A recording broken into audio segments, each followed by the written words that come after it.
¿Qué tal? Muy buenas tardes a todos. Bienvenidos. Continuamos con las actividades del mes de la investigación. Hoy nos convoca esta actividad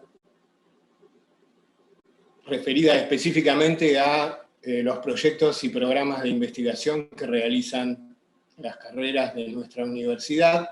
Obviamente por una cuestión de movilidad virtual, no podemos tener a todas las carreras participando, así que tendremos un conjunto de 8 carreras que van a presentar, en algunos casos, en la mayoría de los casos, cuáles son sus programas de investigación, qué líneas desarrollan, y en otros, en menor cantidad, algún proyecto en particular que les haya parecido de interés.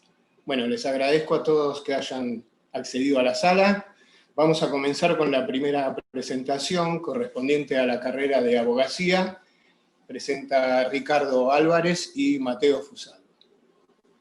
Bueno, buenas tardes a todos. Es un gusto estar con queridos colegas en este ámbito, compartiendo lo que hacemos de investigación en el aula. Muchas gracias a los organizadores por la idea y por llevarlo a cabo.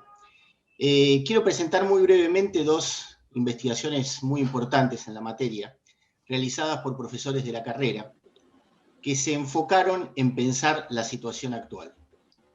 Ya es suficientemente claro que la pandemia alteró la totalidad de la dinámica social y que nos presenta, en términos científicos, desafíos muy urgentes. Creo que esto resulta válido para todas las disciplinas que representamos hoy aquí. En términos jurídicos, la pandemia impone un estado de excepción, con muchísimas consecuencias inéditas. Hoy tenemos a los principales derechos individuales afectados. Tenemos en crisis a muchos de los principios rectores del derecho. Por ejemplo, el principio de autonomía de la voluntad, de pacta sunt servanda, de cumplimiento de las obligaciones, todo lo relativo a la contratación, es decir, se ha producido un quiebre obligacional, ¿no? Uno gráficamente lo podría pensar como si A está obligado con B y B no cumple, genera que seguramente B no cumpla con C, y así sucesivamente. En fin, la temática obliga a una reflexión profunda porque acá, al igual que en otros campos, no se puede improvisar, o mejor dicho, la improvisación puede costar muy caro. Por eso, el profesor Juan Manuel Lescano realizó una investigación que se titula Impacto y consecuencias del COVID en el sistema judicial. Comienza desde el principio, es decir, ¿cómo es posible en esta situación el acceso a la justicia? Hubo un primer momento en que el sistema estaba absolutamente perdido, ¿no? Imagínense funcionando desde hace siglos con las personas cara a cara. Ni siquiera se tenía en cuenta que funcionaba cara a cara, funcionaba así porque funcionaba así, ¿no? Y con muy pocas herramientas de funcionamiento en virtualidad. Así que rápidamente hubo que hacer un cambio muy, muy importante. Los tribunales estuvieron cerrados por un tiempo, plantea el autor, pero nunca en realidad estuvieron cerrados del todo, porque siempre hay cuestiones de imposible postergación que había que resolverlas. La primera cuestión que enfoca el autor es cómo se produce este tránsito entre el procedimiento cara a cara y el procedimiento virtual. ¿Cómo enfrenta el sistema judicial esta situación inédita? Otro de los puntos fundamentales es, en esta situación, cómo se configura un debido proceso legal. Porque, claro, el debido proceso legal que está amparado en nuestra Constitución requería de una serie de garantías que hay que hacerlas funcionar también en la virtualidad. Y, por último, piensa el autor cómo se puede aprovechar esta situación para el tan ansiado pase a la virtualidad. Porque, digamos, nuestro sistema judicial viene con proyectos de reformas desde hace muchísimo tiempo, pero esos proyectos de reforma siempre vinieron como muy, muy despacio, demasiado despacio. Y plantea el autor que esta es una posibilidad, por fin, de hacer el cambio hacia el paradigma digital. La otra investigación que quiero compartir con ustedes es la que realizó el profesor Marcelo López Mesa, se llama La reconstrucción del derecho argentino post-crisis, y es un trabajo más ambicioso que aborda el problema no solo puntual de la crisis realizada por la pandemia, sino un problema más estructural. Digamos, el autor parte de la siguiente hipótesis: la crisis del derecho argentino no viene de ahora, ¿no? No es que todo funcionaba bárbaro y hay pandemia, entonces hay un problema. No, el problema es anterior, el derecho argentino ya estaba en crisis y la pandemia lo que hace es agudizar algunas cuestiones más importantes, más urgentes. Este es un trabajo colectivo, participaron tanto alumnos como docentes de otras universidades, y una de las cuestiones más importantes que plantea es tratar de pensar que en el derecho argentino la situación de crisis fue recurrente, y entonces hay muchas doctrinas, teorías, elementos, esfuerzos compartidos, etcétera, que pueden servir para tratar de emparejar o de solucionar el tema del quiebre obligacional que hacía referencia antes. Al tener el derecho argentino mucha experiencia, desgraciadamente, en situaciones excepcionales, ese bagaje es necesario ponerlo a jugar actualmente, por supuesto actualizado por las nuevas circunstancias.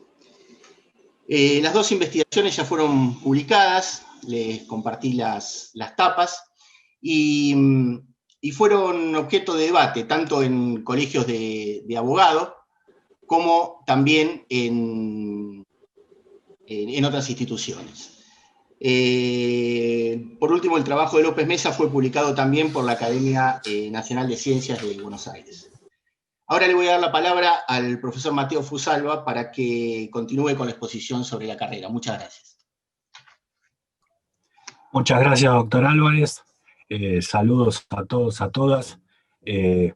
Celebro esta convocatoria porque es bueno tener un poco un panorama de qué está haciendo cada carrera en pos de esta interdisciplina que la facultad promulga. Bueno, voy a ser breve por el tiempo. Tuvimos, como todos en la pandemia, que suspender muchas cosas, tarea de campo, investigaciones, pero desde el pasaje presencial a el pasaje a distancia, lo que vimos es, ¿por qué no ponemos a investigar, no nos ponemos a estudiar todo lo que tenga que ver con la enseñanza del derecho y con la investigación? En ese marco, durante el desarrollo del cuatrimestre, fuimos viendo cómo fue ese pasaje de la aula presencial al aula remota, y escribimos, investigamos, compartimos, y logramos dar una transferencia del conocimiento publicando un capítulo en Brasil sobre la experiencia Maimónides, carrera de abogacía, en el primer cuatrimestre. Luego de ello, también pudimos transmitir el conocimiento en la Feria Jurídica del Libro del Chaco, tanto de la enseñanza del derecho en general, como de la planificación y de la evaluación, porque ya estábamos en un periodo evaluatorio, ya con los finales y demás, y cómo funcionó el consultorio jurídico vía remoto. En ese marco, eso es lo que respecta a la enseñanza. Lo que respecta a la investigación, priorizamos la investigación aplicada áulica, es decir, todas las cátedras, la intención en este cuatrimestre fue focalizar la investigación en el aula. Y para comentar algo que estamos trabajando sobre el análisis del mercado de trabajo en la ASPO, en la pandemia. Seguramente los resultados van a estar el año próximo y vamos a poder compartirlos con todos. Les agradezco este tiempo, sé que es breve, y muchas gracias por todo.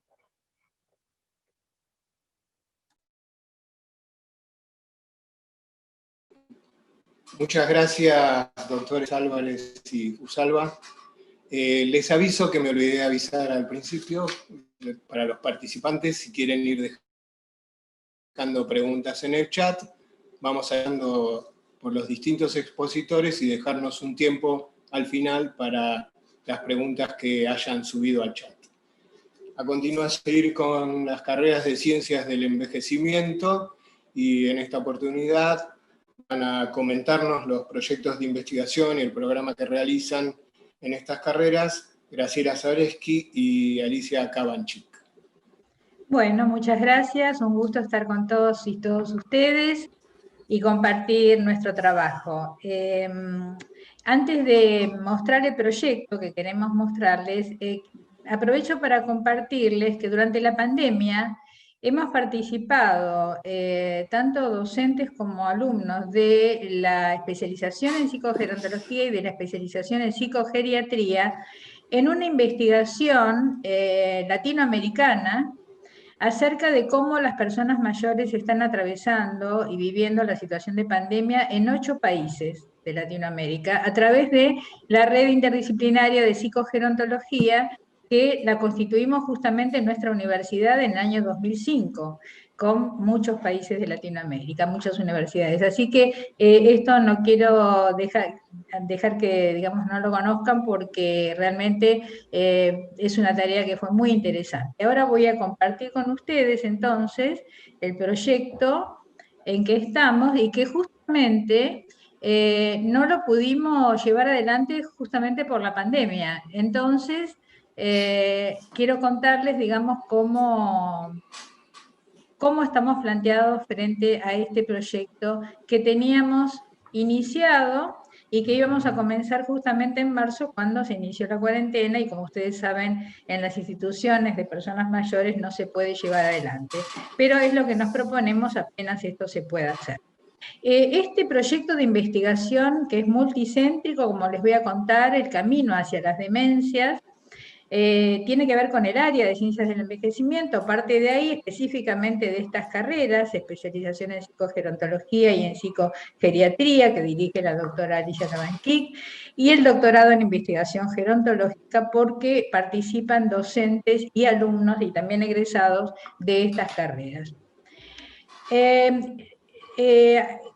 Venimos, digamos, gestando esta investigación hace muchos años porque realmente es un desafío muy grande y pretende ser un aporte original en la temática de las demencias, ya que, como ustedes saben, generalmente cuando se habla de esta temática y se investiga, el acento está puesto en los aspectos biológicos. Nuestra formación, la formación que damos en todas las carreras, es una formación digamos, que se basa en estos paradigmas que ahora enseguida les voy a mostrar. El equipo de investigación inicial, la dirección está a cargo de la doctora Cabanchik, la magíster Araceli Marconi y yo, investigadores principales, algunos de los docentes de nuestras carreras, y con el equipo multicéntrico, como les decía, que ya está conformado y que está ahora también frente a ustedes abierto a que se sigan incorporando participantes. En la Ciudad de Buenos Aires tenemos varias instituciones que ya están comprometidas, digamos, clínicas de psicopatología, el edificio Manantial de Alzheimer, el Grupo Montalto, que son 9 o 10 residencias, la Fundación Alma para el estudio del Alzheimer, el equipo de neurología del Pirovano, pacientes y grupos particulares de nuestros investigadores, el Hogar San Martín, talleres tenemos en nuestra universidad, y luego en la provincia de Buenos Aires también una serie de residencias y clínicas particulares, en Ciudadela, Vicente López, en Mar del Plata, en talleres de la Universidad Atlántida de Mar de Ajó, en La Plata, y luego en estas ciudades que están enumeradas, Rosario, Santa Fe, Ushuaia, Trelew, y también en Santiago de Chile y en Uruguay, contamos con egresados e incluso alumnos actuales del doctorado en investigación gerontológica que están, digamos, llevando adelante líneas en relación a este proyecto de investigación. Y por supuesto, como les decía, esto está abierto a los directores, docentes y alumnos, tanto de las carreras de ciencias del envejecimiento como las demás carreras de la Universidad Maimónides, porque como verán es un proyecto que abarca distintas disciplinas, es interdisciplinario, apuesta a la transdisciplina y entonces está abierto a todos los que quieran incorporarse. Los ejes para la fundamentación, y eso es lo que le da la originalidad, es que partimos del paradigma de la complejidad en ciencias y del curso de la vida, que es el criterio actual en investigación gerontológica internacionalmente, el paradigma del curso de la vida. Partimos de considerar un entramado no solo biológico, sino biológico-biográfico del sujeto, y intentando superar paradigmas actuales que son deterministas y reduccionistas y que no abarcan el entramado biopsicosocial que incide en todo el proceso de envejecimiento y especialmente en este camino hacia el deterioro cognitivo y hacia las demencias. Los interrogantes iniciales de los que partimos son desde qué base de personalidad y red vincular un evento vital produce el derrumbe de la identidad hacia el deterioro cognitivo. Por otro lado, cómo se va gestando la vulnerabilidad del sujeto a lo largo del curso de la vida. El objetivo general es identificar entramados biopsicosociales comunes en el curso vital de las personas mayores con trastorno neurocognitivo mayor de tipo degenerativo.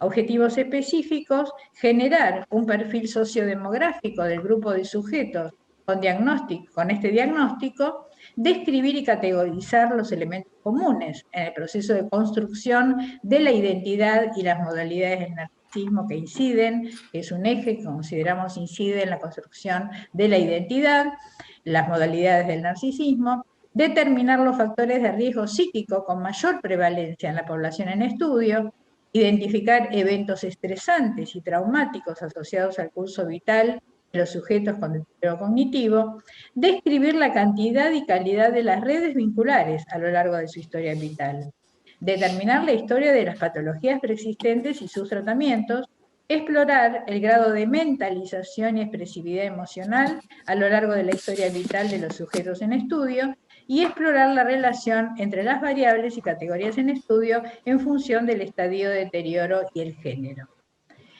Las variables entonces y categorías en estudio son la personalidad en cuanto a los factores de riesgo psíquico de envejecimiento patológico, que es un tema que venimos desarrollando y que es un aporte original de nuestras carreras, las modalidades del narcisismo, los rasgos de psicosomática según la Escuela de París y la lexitimia, los eventos estresantes y o traumáticos es otra categoría, las redes vinculares y las patologías preexistentes.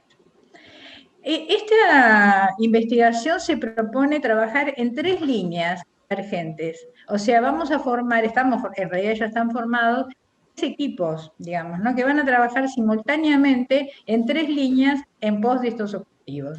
En primer lugar, una línea se propone realizar un estudio longitudinal retrospectivo a partir de sujetos mayores, pero sobre todo de informantes claves.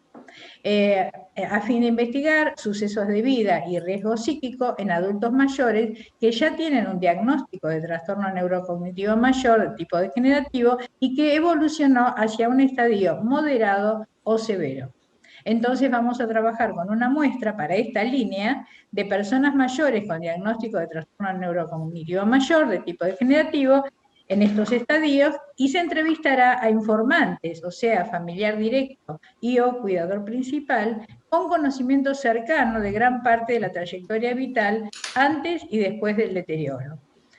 Las herramientas que vamos a utilizar en esta línea son la historia de vida, el cuestionario sociodemográfico, que incluye sucesos traumáticos, listado de patologías orgánicas y psíquicas, el inventario FAPREN abreviado, que es de elaboración propia, que evalúa los factores psíquicos protectores para el envejecimiento, la escala de sucesos traumáticos, y vamos a trabajar con grupos focales a partir de informantes claves, o sea, como dije, cuidadores principales y familiares, y al informante se le aplicará la escala de Sarit, que es una escala para evaluar la sobrecarga del cuidador y que va a dar pautas del tipo de vínculo que tenía esta persona durante el curso de su vida.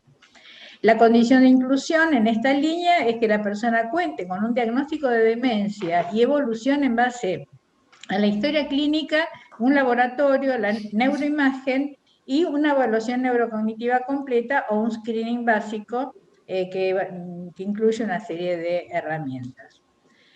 La segunda línea, que es, digamos, apunta al mismo tipo de, digamos, es retrospectiva, es la reconstrucción del curso vital en personas con este diagnóstico, en ese estadio, pero indagando en profesionales, o sea, las muestras son profesionales del área de la salud con seguimiento cercano de la trayectoria vital de personas mayores con este diagnóstico en estadios 6 y 7, antes y después del deterioro. Es decir, vamos a indagar en los registros de profesionales que también sabemos por toda nuestra trayectoria que hay muchísimo material ahí para encontrar los datos que buscamos. Las herramientas entonces que vamos a utilizar en esta línea es la entrevista a profesionales de distintas disciplinas que están cercanos al trabajo con personas con esta patología, y el análisis documental, es decir, las historias clínicas, con un diagnóstico corroborado, como habíamos mencionado en la línea anterior, y los registros de seguimiento de estas historias vitales. Y además un cuestionario ad hoc para esta línea. Y en tercer lugar, un estudio longitudinal prospectivo, en este caso, prospectivo, a diferencia de los anteriores que eran retrospectivos, con personas con olvidos benignos o normales para la edad, y indagar en las bifurcaciones en el posible camino hacia el deterioro cognitivo.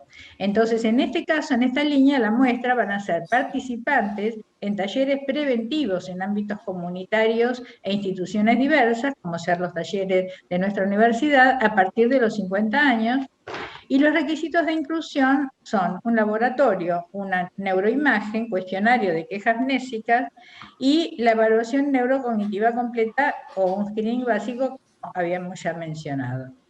Las herramientas que vamos a utilizar son, en este caso, en esta línea, el cuestionario también sociodemográfico, como el anterior, el inventario FAPREN, ya mencionado, la escala de sucesos traumáticos, la escala de estrés percibido, el NeoPIR para evaluar personalidad, la escala OARS que evalúa redes vinculares, una evaluación neurocognitiva y el seguimiento y el registro de eventos vitales en forma prospectiva, como se mencionó, haciendo un retest con periodicidad anual. Bueno, dentro del tiempo que teníamos, esto es la presentación básica y creo que nos quedarán unos minutos si la doctora Cabanchik o Araceli Marconi quieren agregar algo. Realmente creo que es un proyecto muy importante. Yo creo que es seguir profundizando sobre los aspectos, digamos, que no son puramente biológicos, siguiendo toda la línea de la complementariedad psicobiosocial. Yo hice mi tesis doctoral sobre factores psicológicos asociados a dependencias degenerativas tardías en el año 96, y de alguna manera siento que este es un camino que va profundizando en un tema que considero altamente significativo. Sí, esto que dice la doctora Cabanchik se fue profundizando porque realmente contamos con tantas carreras que convergen en una sinergia en nuestro área que aportan todos los enfoques para darle la multidimensionalidad que le queremos dar a esta temática y que habitualmente no es indagada con este grado de complejidad. Así que, como les decía, invitamos realmente a todas las carreras que puedan estar interesadas, incluso, digamos, como sé que están presentes de otras provincias, están todos invitados para enriquecer este proyecto que esperamos que en el 2021 podamos llevarlo adelante. Nada más. Una sí, decía. decir, digamos, por distintos caminos se llega a Roma y es muy satisfactorio ver la confluencia. Hoy se sabe que estrés, depresión y demencia es un continuo. Nada más. Bien.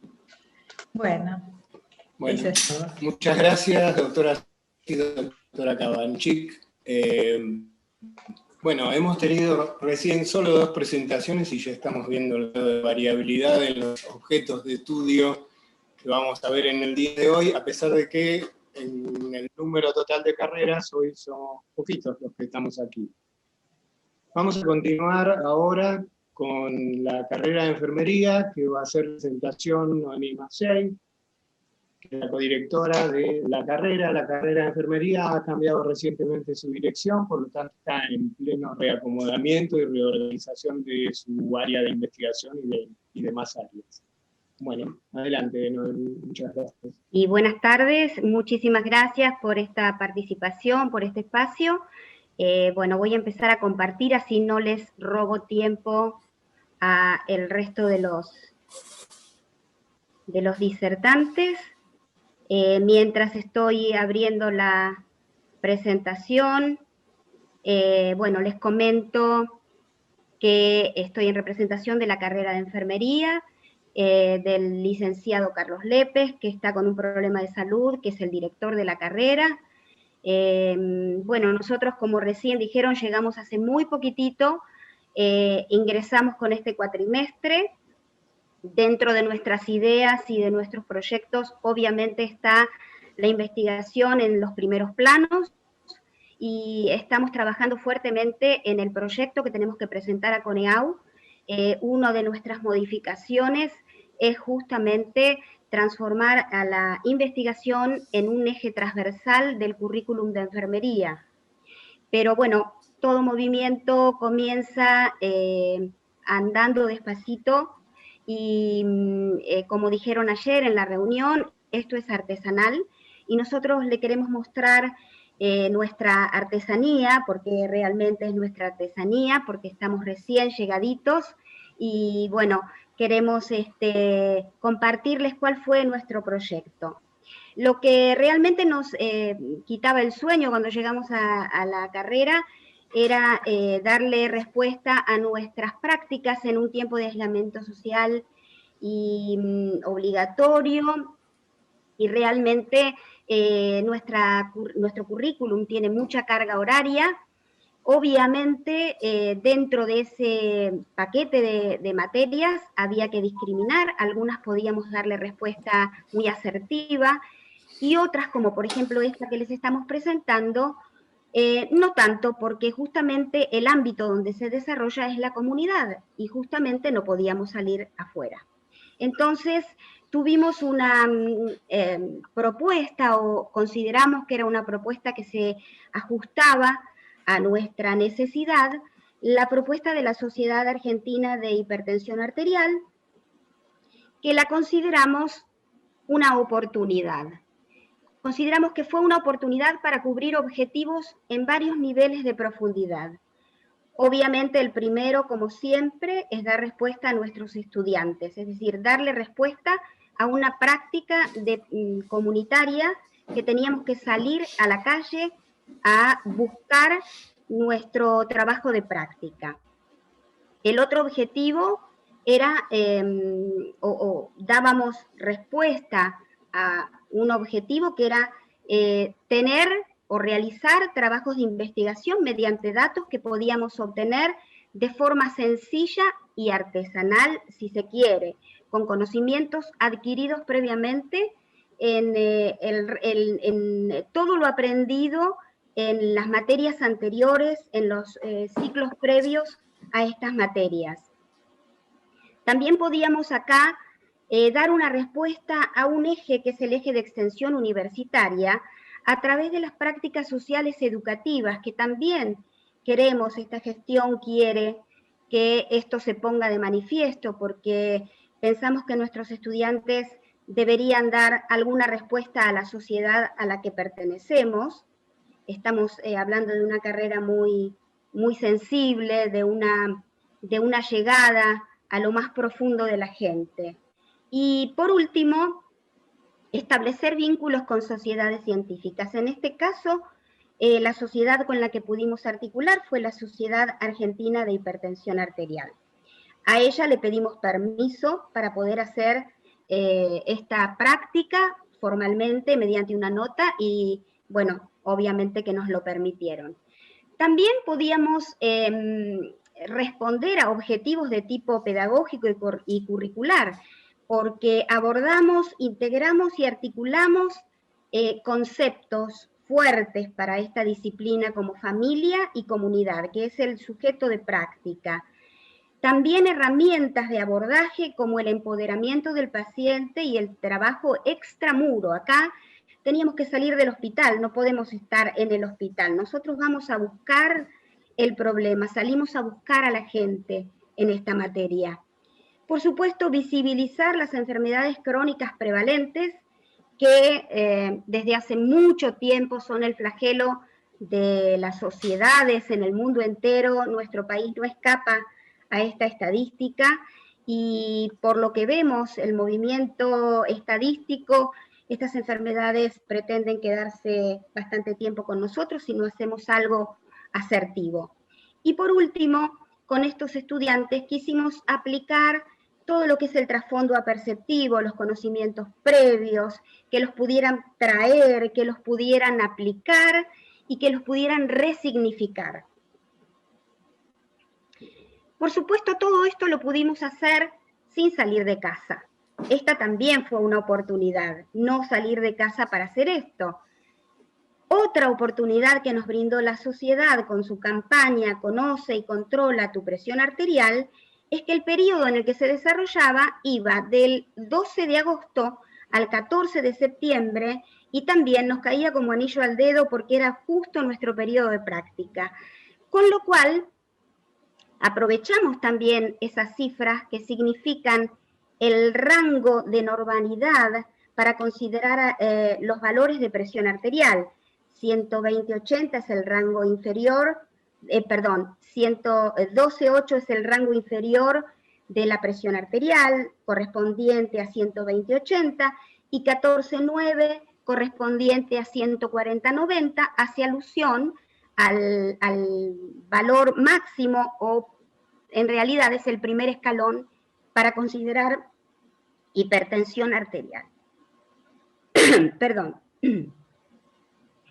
Entonces, bajo esta consigna elaboramos la propuesta, armamos un equipo. Nuestro equipo es muy numeroso porque tenemos en primer lugar a todos los estudiantes de enfermería de UMAI.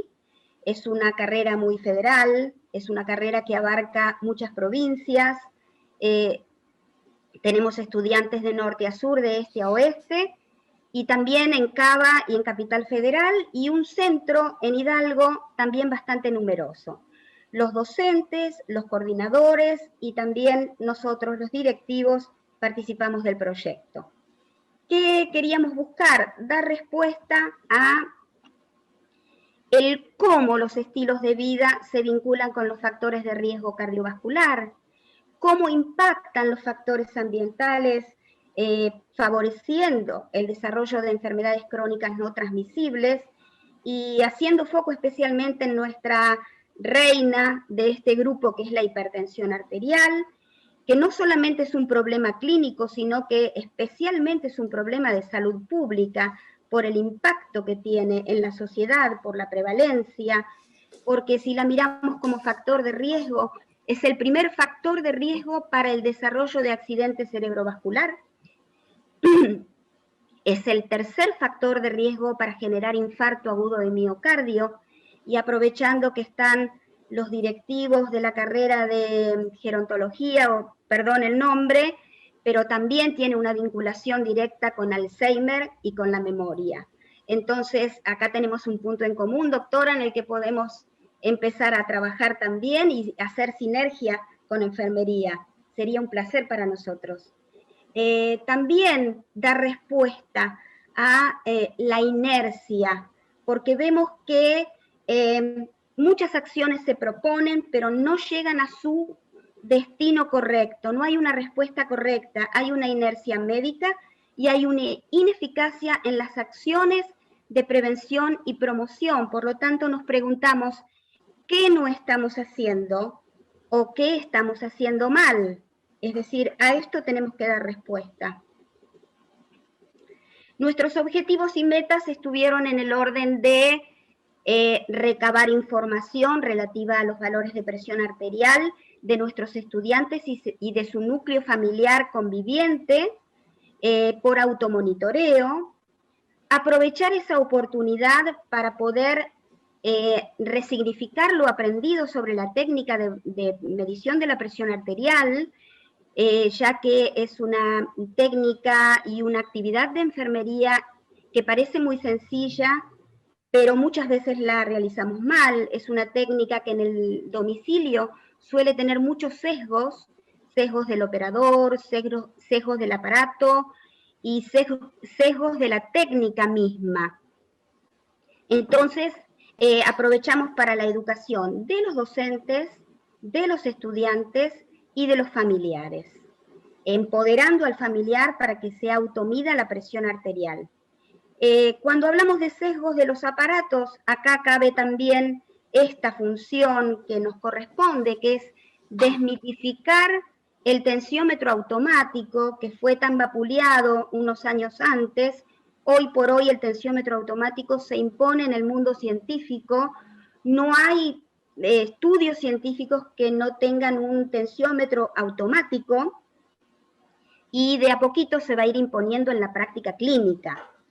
Obviamente no cualquier aparato automático, es el aparato de brazo y un aparato validado por las sociedades científicas. También tuvimos como objetivo que nuestros estudiantes puedan resignificar los contenidos previos. Los contenidos previos. Bueno, sigo adelante. Nuestra población diana fueron todos nuestros estudiantes de todo Hidalgo, de las UACs y de las extensiones áulicas, y su entorno familiar conviviente, no tenían que salir de la casa. El grupo etario estaba conformado por mayores de 15 años, no pedimos consentimiento informado porque entendimos que estábamos trabajando con familiares que convivían con el estudiante. De todos modos, la encuesta, el cuestionario y los valores eran anónimos, a excepción del estudiante, porque esta práctica significó validarla, y no podemos validar el anonimato, tenemos que validar con nombre y apellido.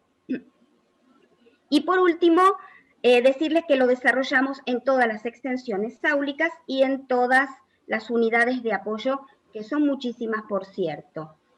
Bien, ¿qué materializamos? Bueno, el proyecto que nos brindó la Sociedad de Hipertensión Arterial, la campaña Conoce y Controla, un formulario de Google. Con esto analizamos e interpretamos datos objetivos y también pudimos establecer conclusiones de tipo local en cada una de las extensiones áulicas y de las unidades de apoyo, y conclusiones generales que todavía no llegamos porque obviamente esto obedece al tercer y cuarto objetivo de profundidad, que ya escapa al trabajo del estudiante, sino que corresponde al trabajo de la cátedra. Estas son las zonas que participaron. Al día de hoy llevamos cargados en el término de una semana 1.300 datos. Calculamos que en el tiempo que nos queda se duplicarían, es decir, que estaríamos en el orden de los 2.500 datos para tabular y para llegar a una conclusión significativa, estadísticamente más significativa. El seguimiento y la evaluación de estas actividades lo hicieron los docentes mediante tutoría, seguimiento, evaluaciones, en distintas etapas, la etapa del marco teórico, la etapa de la práctica propiamente dicha previa, y con esto pudimos evaluar participación, compromiso, desempeño operativo, trabajo en equipo y pertinencia de los contenidos trabajados. Por supuesto que el trabajo sigue en evolución, seguimos trabajando en la segunda etapa que nos corresponde a los coordinadores y a los directivos. Muchísimas gracias, muy amables por escucharme. No, gracias a usted, Noemí, muy interesante, sobre todo el involucramiento de los alumnos en la participación del desarrollo que están realizando sobre hipertensión arterial. Hay cruces, como recién hablaba con la doctora Zareski, entre las distintas líneas, un poco el objetivo de conocer qué realizan las carreras, que muchas veces unas desconocen lo que hacen otras, es justamente detectar esas posibles sinergias, aún en aquellas carreras que uno piensa que no puede tenerlas, y que en general suele haber. Vamos a continuar ahora con las carreras de farmacia y bioquímica. Va a presentar la doctora María Alejandra Álvarez, que es investigadora de CONICET y trabaja en uno de nuestros centros de investigación en CEBAD y es docente de la carrera de bioquímica. Alejandra. Gracias, muchas gracias. Bueno, voy a compartir pantalla. ¿Se ve bien?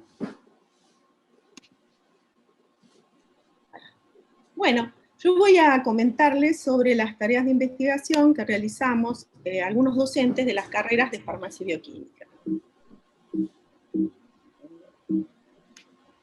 La mayoría de los investigadores que trabajamos como docentes de la carrera de farmacia y bioquímica desarrollamos nuestras tareas dentro del marco del CEBAD, que es el Centro de Estudios Biológicos Básicos Aplicados y de Desarrollo. Dentro de estos investigadores se encuentra la doctora Estela Galván, que es la directora del Laboratorio de Patogénesis Bacteriana. Dentro del CEBAD existe un departamento de investigaciones bioquímicas y farmacéuticas en donde nosotros trabajamos. Bueno, la doctora Estela Galván dirige el Laboratorio de Patogénesis Bacteriana y su principal línea de investigación es el estudio de infecciones causadas por biofilms multiespecies. Los biofilms son tapices microbianos que se encuentran asociados a superficies que pueden ser bióticas o abióticas, y tienen características tanto funcionales como estructurales particulares. En el caso de estas líneas de investigación, los modelos de estudio principales son aquellas infecciones polimicrobianas que están asociadas a catéteres urinarios, que esa es una superficie que sería abiótica, o a úlcera de pie diabético, que es entonces una superficie viva. El objetivo general de esta línea de investigación es avanzar en el conocimiento de las interacciones interespecie dentro de estas comunidades bacterianas mixtas, es decir, hay más de un tipo microbiano conviviendo dentro de estos biofilms, y que se establecen tanto sobre dispositivos de uso médico como sobre heridas crónicas. Esta línea de investigación ha tenido muy buenos resultados y se han publicado los resultados en artículos en revistas internacionales. Como la doctora Galván mañana va a dar su charla dentro del marco de la jornada correspondiente a mujeres en la investigación, bueno, si ustedes tienen alguna duda o alguna curiosidad sobre esta línea de investigación, los invito a escuchar esta charla, y además, junto al nombre de cada docente investigador, yo coloqué en la dirección de mail, por si también tienen alguna duda o quieren hacer interactuar con el investigador responsable de las líneas de investigación que voy a continuar presentando, bueno, se ponen en comunicación con ellos por este medio, y bueno, por ahí encuentran una manera de interactuar que sea interesante. La doctora Silvia Moreno es la directora del Laboratorio de Farmacología de Bioactivos Vegetales. Su tema de investigación es el estudio del mecanismo de la acción antimicrobiana de fitoquímicos con uso potencial en infectología contra bacterias multiresistentes a antibióticos de alta prevalencia. ¿Qué es esto?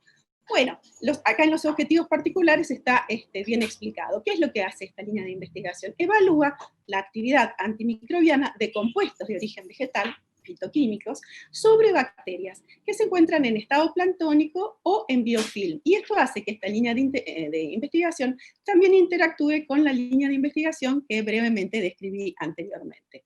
No solamente... Perdón, Alejandra, que te interrumpa, pero me parece que algunas personas no están viendo lo que estás pasando, ¿sí? ¿Qué será? Está la primera placa y quedó ahí. Por lo menos es lo que están escribiendo en el chat. Qué raro, porque está pasando, no sé, acá ya ¿la ven? ¿Alguien la ve? ¿Alguien va viendo las diapositivas que voy pasando? Yo no las veo, ya ¿no? Están escribiendo, ahí se empezaron a ver. Ahí se ve la segunda. Bueno. Se ve la tapa, no, ahora sí. A ver, ahora sí. ¿Paso? Ay, perdón, esperen. No se estaría viendo en modo presentación, lo que estamos viendo justamente es el PowerPoint, bueno, entonces, programa de PowerPoint. Perfecto, entonces no la pongo en modo presentación, la dejo de esta manera y así la ven. Sí, se va pasando, perfecto. Sí. Bueno, perfecto, entonces antes había descrito lo que la línea de investigación de Estela Galván, hablé sobre, bueno, ya lo escucharon, pero bueno, paso las transparencias para que las vean. A ver, lo voy a hacer así. Bueno, entonces aquí estaban los objetivos, que habíamos dicho que era establecer las interacciones entre las especies que conviven en esos biofilms, y como les dije, tuvieron resultados exitosos que se publicaron en artículos en revistas internacionales, y bueno, los invito mañana en la jornada de Mujeres en la Investigación para que escuchen la presentación de la doctora, que es muy interesante. La siguiente presentación corresponde al laboratorio que dirige la doctora Silvia Moreno, como les había dicho, en donde el objetivo principal es evaluar la actividad antimicrobiana de estos químicos, que son compuestos que producen las plantas, sobre microorganismos, sobre bacterias que se encuentran en estado planctónico o en biofilm. Y como había dicho justo, antes de tener que recomenzar, en esta parte de la línea de investigación interactúa con la línea de investigación que describí previamente de la doctora Galván. No solamente se evalúa la actividad antimicrobiana, sino que también se estudia cuáles son los mecanismos de acción de las moléculas responsables de esta actividad, y muy interesante también se ve cuáles son los efectos adyuvantes que tienen estas sustancias sobre antibióticos que se encuentran utilizando comúnmente en el mercado. Es decir, nosotros sabemos que las infecciones microbianas van siendo resistentes a los antibióticos que existen en el comercio. Existe una búsqueda muy grande a nivel mundial de moléculas que puedan tener actividad antimicrobiana, porque los antibióticos que están en uso la están perdiendo, debido a la resistencia que van ganando las bacterias. Entonces, a lo que se refiere en esto de encontrar efectos adyuvantes es cómo algunos de estos compuestos de origen vegetal pueden llegar a potenciar la actividad de los antibióticos y hacerlos más efectivos. Para eso la doctora tiene como modelo de estudio dos especies vegetales: el romero, que es una planta aromática que también tiene actividad medicinal, y una especie que es nativa del noroeste argentino, que es Schinus areira. Se encontró que ambas especies tienen actividad sobre Staphylococcus aureus y sobre Escherichia coli. Se encontró que en el caso del romero tiene actividad antimicrobiana importante. Acá están se pueden ver las cromatografías gaseosas, el perfil de aceites esenciales. También se encontró que uno de los componentes, que es el ácido carnóxico, tiene una actividad sinérgica con la gentamicina sobre aislados de bacterias multiresistentes, y también se encontró que disminuye en un porcentaje muy importante la viabilidad de Escherichia coli, que se encuentra asociada a un soporte sólido, a manera de un biofilm. En esta etapa es donde se plantea la colaboración con la doctora Galván. Los resultados fueron publicados en numerosos artículos, y a su vez se han desarrollado tesis de grado con esta temática. Ahí pueden ver las colaboraciones que realiza la doctora, con la doctora Galván y otros investigadores. La doctora Patricia Marconi es la directora del Laboratorio de Biotecnología y Medio Ambiente. Ustedes, además de ver las siglas de UMAI y de CEBAL, van a encontrar en las presentaciones, y además del CONICET, porque la mayoría de nosotros somos investigadores de CONICET, los logos de las instituciones con las que colaboramos en las líneas de investigación. En este caso es el Museo Argentino de Ciencias Naturales y el ICUIFI. Las líneas de investigación de la doctora son bioprocesos con algas unicelulares para bioremediación y obtención de biomasa en las cuencas Matanza, Riachuelo y Reconquista, y estudios de ingeniería metabólica en Chlorella vulgaris para bioremediación.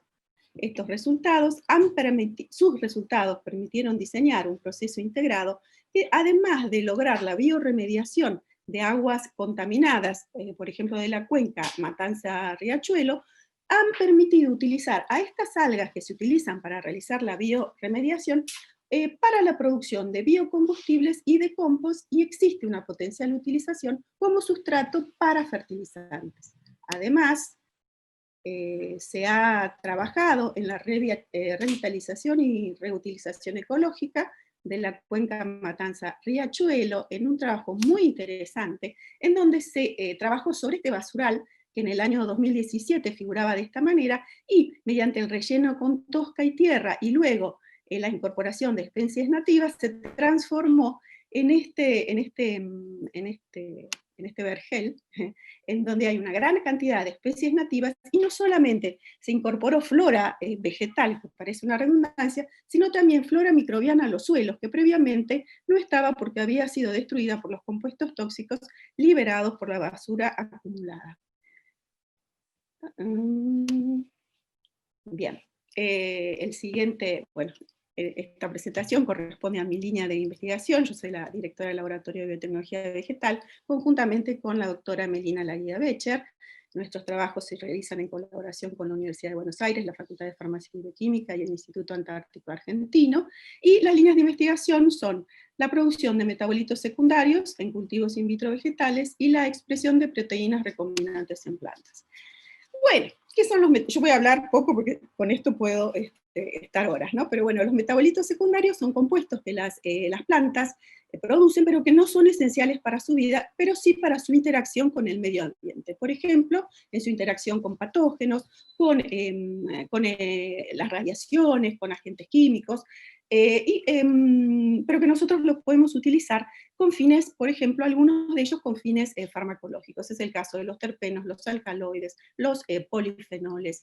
Y nuestro foco es producirlos en un sistema de cultivo, que son los cultivos in vitro vegetales. Yo les puse acá una foto, que son cultivos que se desarrollan en cabinas confinadas, en condiciones controladas ambientales, en donde estos cultivos se encuentran libres de las inclemencias del tiempo, del ataque de agentes patógenos, no existe discontinuidad en cuanto al movimiento de la materia prima. Entonces lo que nosotros hacemos es establecer estos cultivos in vitro de las especies que nos interesan y estudiar si producen y en qué cantidad o el perfil de producción de compuestos de interés también farmacológico. Trabajamos con dos líneas de investigación en este momento, que son la producción de compuestos polifenólicos en Ligaria cuneifolia. Estos compuestos, Ligaria cuneifolia es una hemiparásita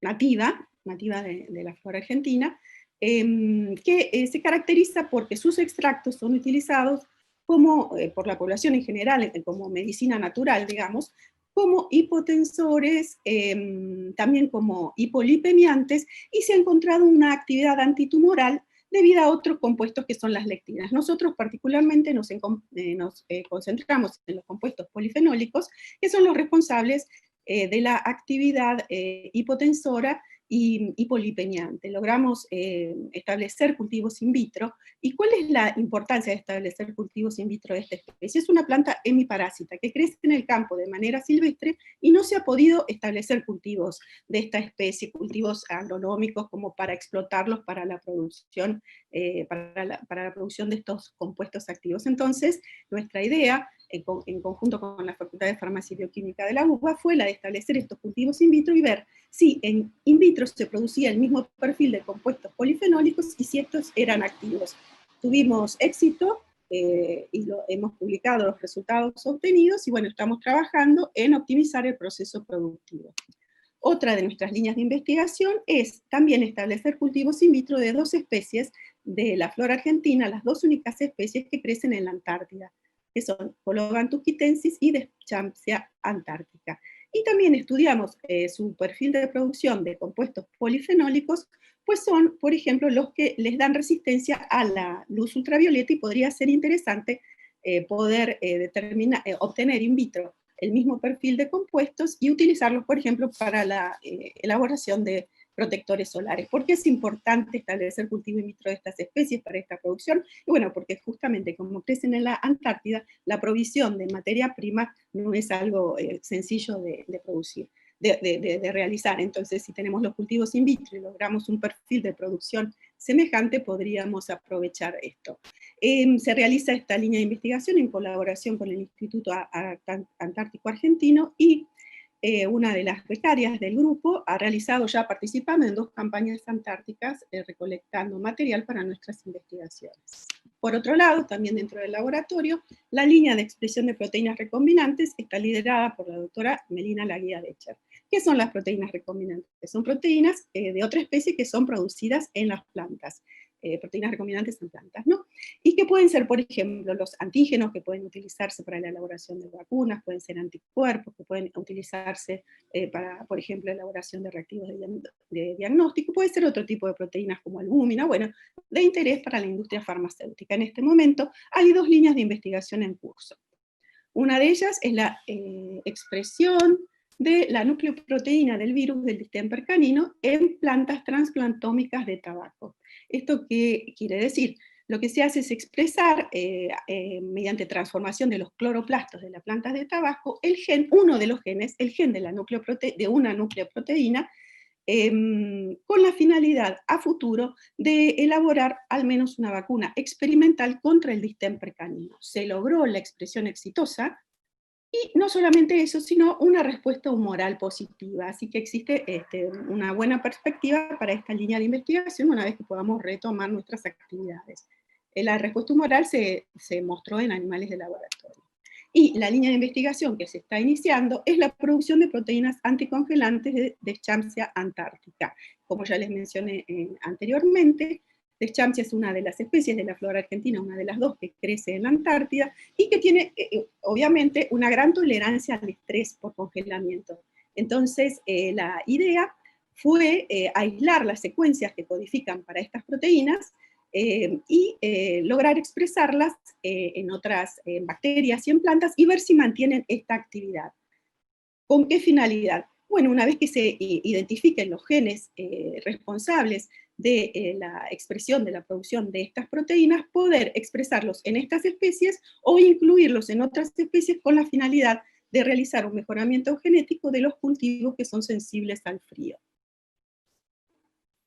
Creo que voy bien con el tiempo, me estoy apurando, pero bueno, como les dije, después del nombre de cada uno de los investigadores está su mail, por si tienen alguna duda.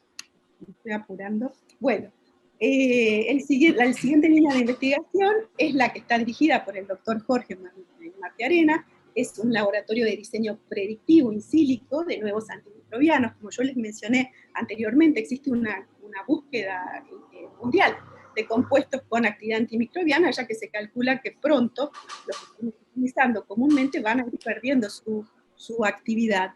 Entonces, el modelado a través del modelado molecular por computación es una herramienta muy útil para poder diseñar compuestos que luego se sinteticen, y como dice ahí, permite aproximar teóricamente la estructura más probable que se una a un sitio activo.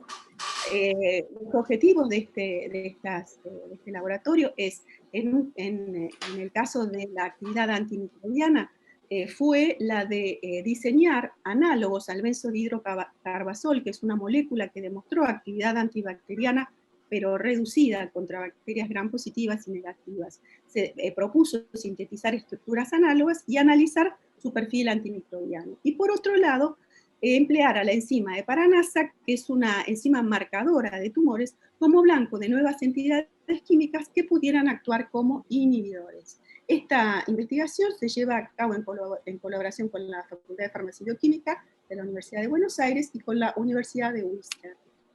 Se diseñaron exitosamente mediante estas técnicas de modelado in silico 2 moléculas que resultaron tener un perfil farmacológico mejorado respecto a la molécula que se tomó como modelo y un buen esquema toxicológico. Se presentó en un congreso y está a la espera de que se reanuden las actividades, estudios in vivo que demuestren la sobrevida de animales de experimentación inyectados con estos compuestos, y ver a su vez la capacidad inhibitoria de la heparanasa que les mencioné anteriormente de estos 2 compuestos. ¿Podemos ir resumiendo, doctora Álvarez? Este es el último. Me apuro. Para terminar, vamos a hablar del programa Conociendo Nuestra Salud, que está a cargo de la doctora Graciela Melito, cuyos objetivos son conocer los indicadores de salud del cuerpo docente y de los alumnos de la universidad, integrar la educación y el trabajo de los estudiantes de las diferentes carreras, y brindar atención primaria y promoción de la salud a la población y difundir el conocimiento. Como ustedes saben, todos los años se realiza en nuestra universidad este programa Conociendo Nuestra Salud, en donde se establece un circuito por donde van rotando tanto los miembros de nuestra comunidad universitaria como vecinos, para monitorear determinados signos vitales. Participan varias carreras, no solo farmacia y bioquímica, y se realiza desde el año 2008. Esta línea está relacionada con servicios farmacéuticos basados en atención primaria de la salud, competencias relacionadas con las etapas pre- y post-analítica de la profesión, y en la educación de farmacia y bioquímica. Y el impacto académico es importante en lo que respecta a las acreditaciones de las carreras de grado ante la CONAM, ha recibido el auspicio de diversas entidades, y esto es común a todas las líneas de investigación que mencioné previamente. Se producen tesis, tesinas, trabajos para congresos, han recibido premios y menciones, y se han realizado publicaciones tanto nacionales como internacionales. Creo que sí. Bueno, eso es todo. Muchas gracias, y bueno, cualquier duda, ya saben, use los mails para que se contacten con los investigadores responsables de cada una de las líneas. Bueno, muchas gracias, doctora Álvarez. Nos ha dado un pantallazo bastante amplio de las dos carreras. Tengamos en cuenta que son dos carreras, así que vamos un poquito del tiempo porque eran dos. Farmacia y bioquímica. Vamos a continuar ahora con la carrera de nutrición, y nos va a presentar en este caso la licenciada Marcela Leal. Hola, buenas tardes. ¿Me escuchan bien? Sí, se oye. Bueno, perfecto. Bueno, felicito también esta excelente iniciativa de que, bueno, poder compartir todas las investigaciones y los proyectos. La verdad que estoy escuchando atentamente todo lo que se está exponiendo. Y bueno, la idea en mi caso es mostrar de esta carrera de nutrición cuáles son las iniciativas, nuestros programas de investigación. Tenemos algunos programas con universidades del exterior. Este es un proyecto liderado por el Instituto Politécnico de Viseu, Portugal.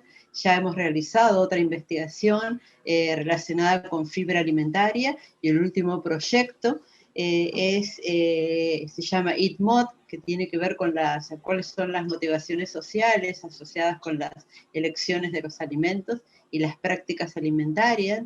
Además de Portugal participan, bueno, muchos países de Europa del Este. Tenemos a Croacia, Hungría, Latvia, bueno, ahí está toda la descripción de todos los países que forman parte.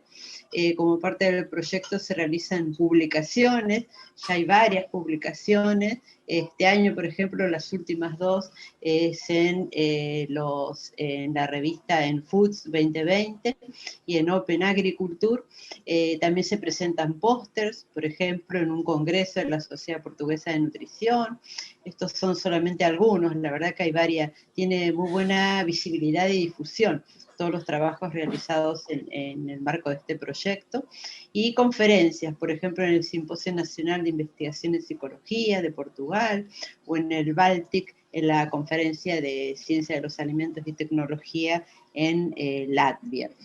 Así que bueno, el proyecto continúa y se está planificando la próxima temática.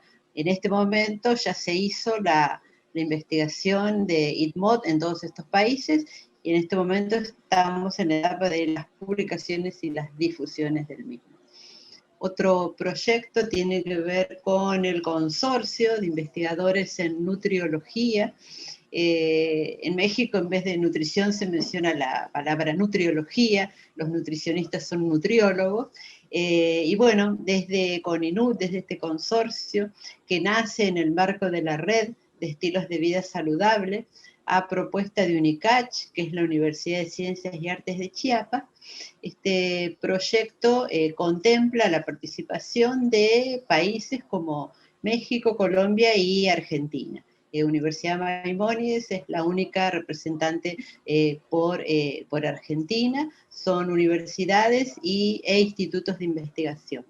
Hemos realizado ya una investigación titulada Conductas de riesgo de trastorno dismórfico muscular y alimentario en universidades.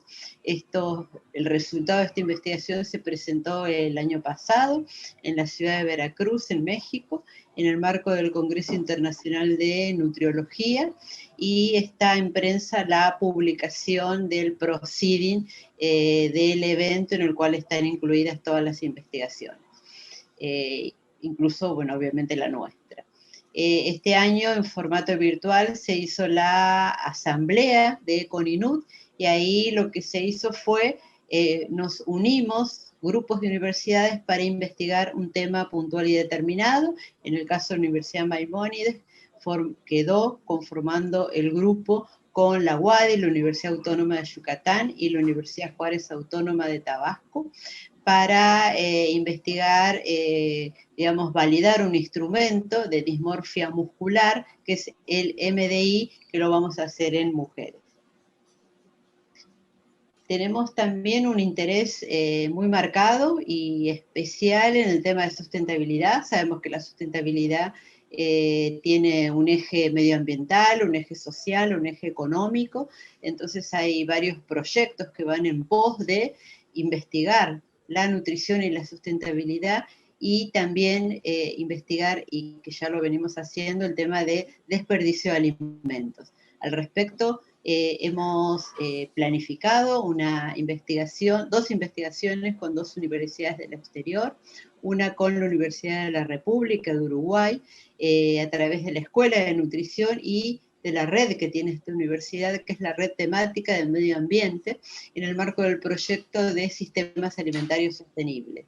Y el otro proyecto de investigación 2021 vinculado a sustentabilidad es el que se va a realizar con el país Chile, con su carrera de nutrición y dietética de la Universidad Católica de la Santísima Concepción. Acá cabe mencionar que el contacto con esta Universidad de Chile lo facilitó la doctora Graciela Zarevsky, porque la nutricionista de esta universidad está cursando el doctorado en UMAY. Entonces, bueno, Graciela tuvo la gentileza de acercarnos, y bueno, fue productivo este acercamiento. Con otras carreras de la universidad tenemos proyectos. Este año ya iniciamos el marco teórico para un proyecto con la carrera de especialidad en pediatría del Departamento de Salud Materno-Infantil, titulado Percepción del Estado Nutricional por parte de padres de niños oncológicos. ¿Sí? Queremos evaluar cuál es la percepción que tienen los papás, cuál es la calidad de la alimentación que reciben los niños con cáncer en una institución en la cual tiene acceso la carrera de pediatría, y digamos estamos muy contentos con este proyecto. El proyecto 1000 días con la Fundación Sonrisas. 1000 días es el periodo que comprende los 9 meses de embarazo y los 2 primeros años de vida de una persona. Esto ya se inició como proyecto de la universidad el año pasado, que hicimos un trabajo de diagnóstico del estado de salud. Es muy interesante el proyecto porque lo integran carreras como, bueno, nutrición, medicina, farmacia bioquímica, especialidad en pediatría, odontología. En este momento estamos analizando los datos acerca de, por ejemplo, en el caso de nutrición, la clasificación de peso al nacer, cuál es la composición en cuanto al bajo peso, normopeso, el macrosómico, es decir, el bebé gordito, y también los datos recabados en este diagnóstico que tienen que ver con el índice de masa corporal según la edad y la clasificación en obesidad, en sobrepeso, peso normal, riesgo de bajo peso y bajo peso. También la duración de la lactancia materna y cuáles son las características de la alimentación complementaria. Estos resultados se están tabulando este año y la idea es invitar a todas las carreras en realizar un proyecto macro de investigación en el año 2021, en todas las carreras que hemos conformado este diagnóstico que se hizo en la Fundación Sonrisas.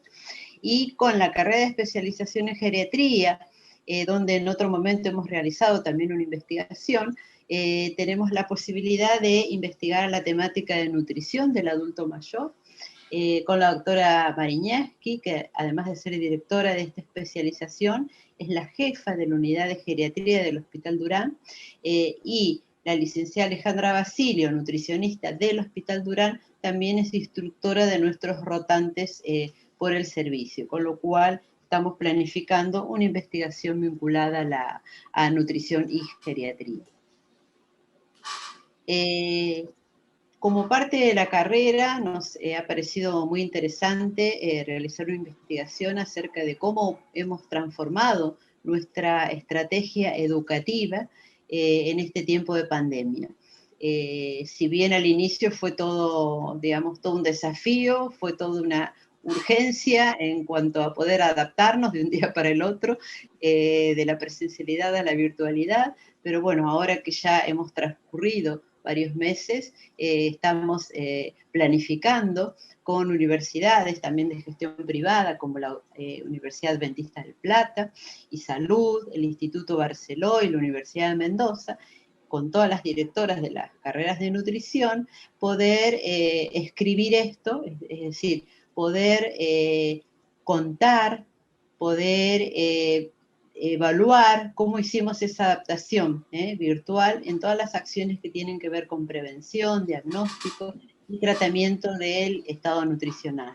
Nos parece algo muy, digamos, muy interesante, nos parece que la virtualidad llegó para quedarse, y bueno, y la verdad que estamos haciendo algunas acciones que, digamos, merece la pena que sean investigadas. Por ejemplo, desde nutrición estamos realizando una capacitación en la promoción del consumo de frutas y verduras por Zoom a niños de escolaridad primaria. Bueno, todo un desafío conseguir que un nene de 6 años de primer grado, a través, digamos, en esta modalidad virtual, poder llegar a ellos a través de la educación, y la verdad que estamos teniendo unos resultados increíbles. Entonces la idea es poder, digamos, poder reunir y aunar todas estas experiencias virtuales, cómo hicimos esta gestión educativa para los alumnos, con los docentes, para la comunidad, con el resto de las universidades.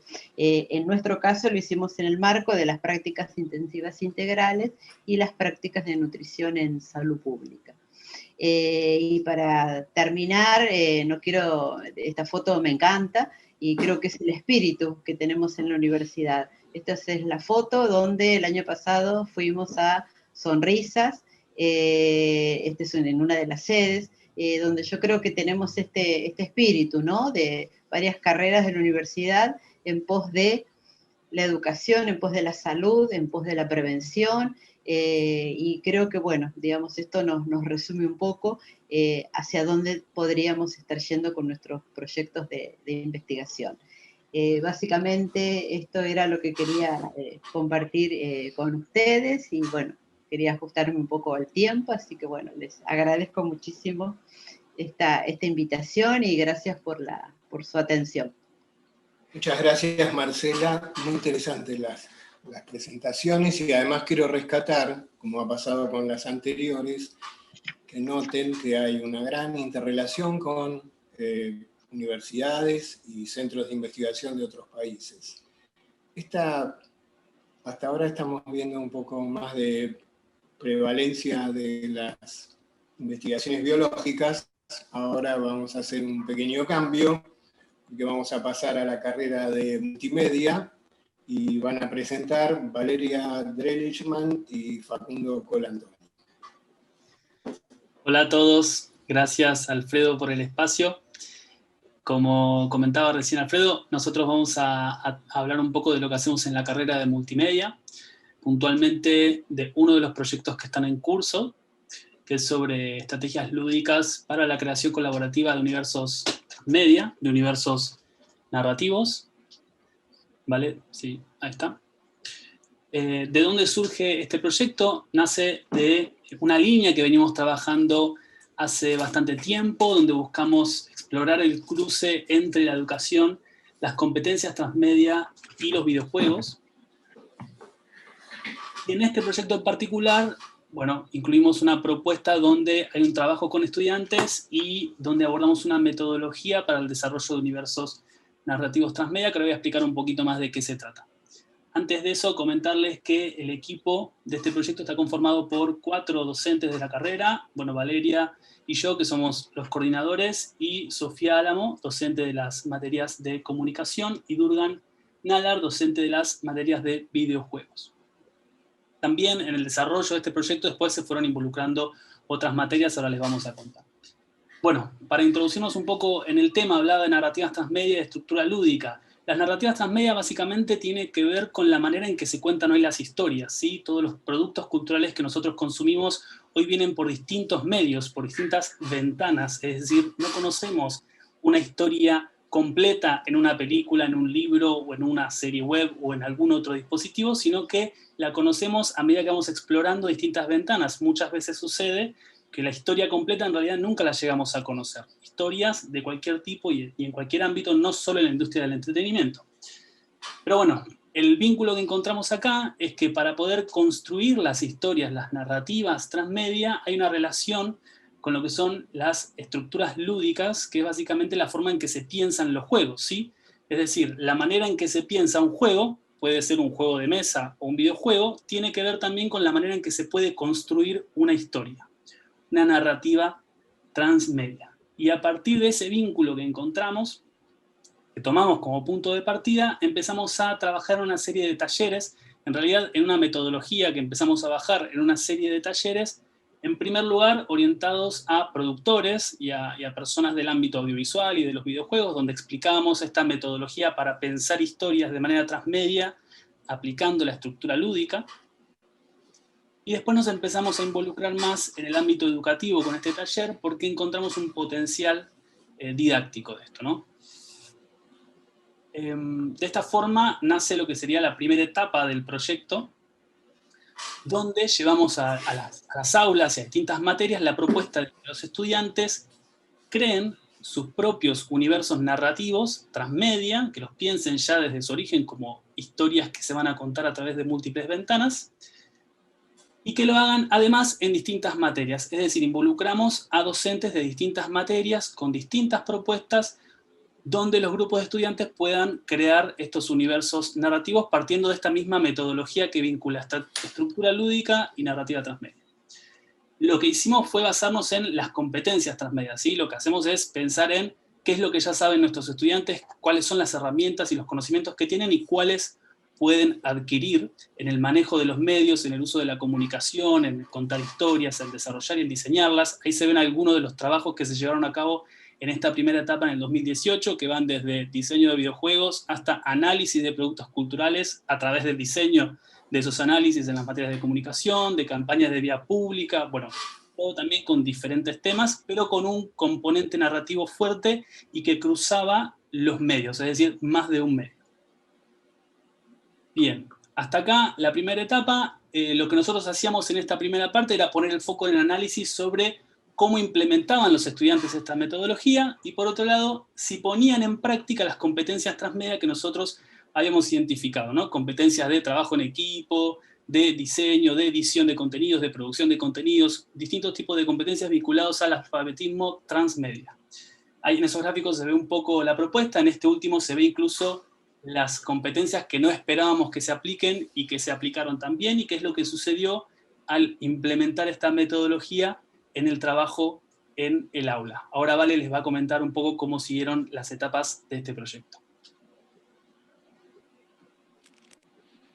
Hola, ¿ahí? Ahí sí. Ahí sí. Perdón, volví.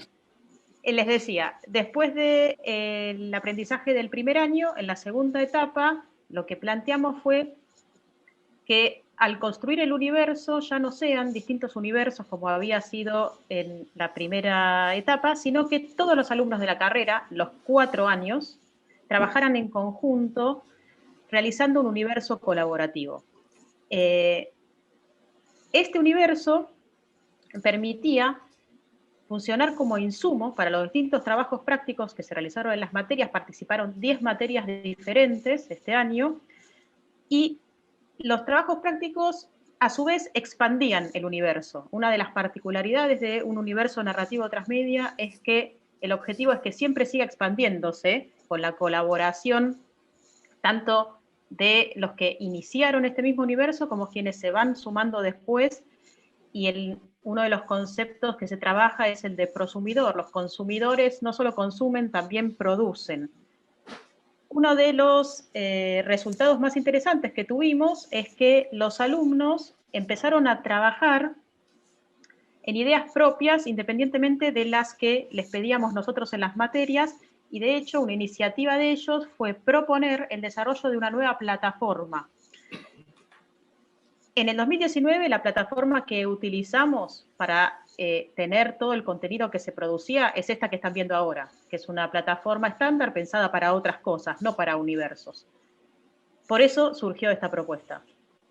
Y este año, en una tercera etapa del mismo proyecto, lo que se les propuso a los alumnos es que se apropiaran de todo el proyecto y en distintos equipos de trabajo que ya no son estrictamente relacionados con una materia, los alumnos han trabajado en el diseño, el desarrollo y la implementación de esta plataforma propia, que iniciaron desde cero y a fin de mes estará publicada, en la revisión de todos los contenidos y en un control de coherencia, y en actividades que les propusieron a los nuevos alumnos, a los alumnos ingresantes 2020, para que ellos también sean parte de este equipo que crea el universo. El universo, para que se den una idea, hoy tiene alrededor de 50 personajes y más de 30 historias. Y cuando hablamos de historia, una historia podría ser una película, ¿no? O sea, no es algo chiquito. Esta es la pantalla principal de la plataforma en la que están trabajando para tener publicado todos los contenidos que fueron desarrollando. El desarrollo en sí de la tecnología con la que hicieron la plataforma, nuestra idea es que esté disponible para otras universidades que trabajen con universos narrativos, y estas son algunas de las creaciones de los alumnos, porque este universo, para entenderlo, tenemos mapas, tenemos personajes, y cada uno de estos se van desarrollando en distintos medios, siendo que este es un universo justamente transmedia, o van haciendo trabajos más teóricos, más comerciales, más de análisis, realizan aplicaciones, juegos, estrategias de marketing, dependiendo sobre qué tema del trabajo está trabajando cada uno, valga la redundancia. Algunos hallazgos que nosotros encontramos a lo largo de los años trabajando con esta propuesta es que nuestro planteo de metodología les facilita unas reglas para la creación del universo, y estas reglas son las que promueven un círculo virtuoso de creación y co-creación, ¿no? El trabajo colaborativo también generó interacción que fue más allá de los grupos que son propios de los trabajos prácticos de una materia, y se generaron equipos que ya se convierten en una práctica profesional. Nuestros alumnos están haciendo lo mismo que se hace hoy profesionalmente en lo que hace al desarrollo de universos narrativos transmedia. Si quisiésemos, podríamos pensar que este universo, que es el universo transmedia educativo, es un juguete. Como todo juguete tiene ciertas reglas de uso, pero en realidad el acto de jugar no tiene límites, nuestro único límite es la imaginación. Este estímulo que produce lo lúdico y que produce el acto creativo se traslada al trabajo que se realiza en las materias y a su vez retroalimenta el propio universo que sigue expandiéndose. El trabajo que fuimos realizando lo presentamos en distintos congresos, esta es la lista. No es tan interesante por ahí una lista de congresos, y tenemos también las publicaciones en las cuales fuimos presentando los distintos avances, que si a alguno les interesa, por supuesto, se las compartimos para que tengan el detalle de lo que estuvimos hablando. Muchas gracias. Bueno, gracias Valeria y Facundo, muy interesante. Yo, antes de continuar, que tenemos 2 presentaciones más y estamos muy bien de tiempo, porque todos se han atendido a lo que habíamos previsto. Quiero rescatar algo de la presentación reciente, porque es como una especie de quiebre. Venimos hablando de biología, de medicina, de nutrición, ciencias jurídicas, todas, digamos, áreas, por llamarlas de alguna manera, más clásicas y conocidas. Y de repente escuchamos sobre los universos narrativos multimediales y la alfabetización multimedial y el juego. Y yo quiero rescatar el concepto de alfabetización multimedial, porque así como tengo un interés personal, que creo que todavía la humanidad no está logrando un nivel de alfabetización científica suficiente, y de hecho creo que ha quedado plasmado durante la pandemia, los horrores que podemos llegar a escuchar por los medios de comunicación. Eso implica que tenemos una gran falla en nuestras sociedades de cómo comunicamos la ciencia. Y creo que se nos suma, y esto lo digo a consecuencia de lo que acabamos de escuchar, se nos suma algo más. A esta deficiencia de comunicar la ciencia se nos está ahora sumando una desalfabetización multimedial para muchas de las generaciones, sobre todo la que yo pertenezco. Lo cual me parece muy interesante pensar estos universos narrativos que se basan en el juego y que utilizan distintos medios de comunicación y que deben cruzar con las distintas áreas de la actividad científica y de cómo comunicarlos.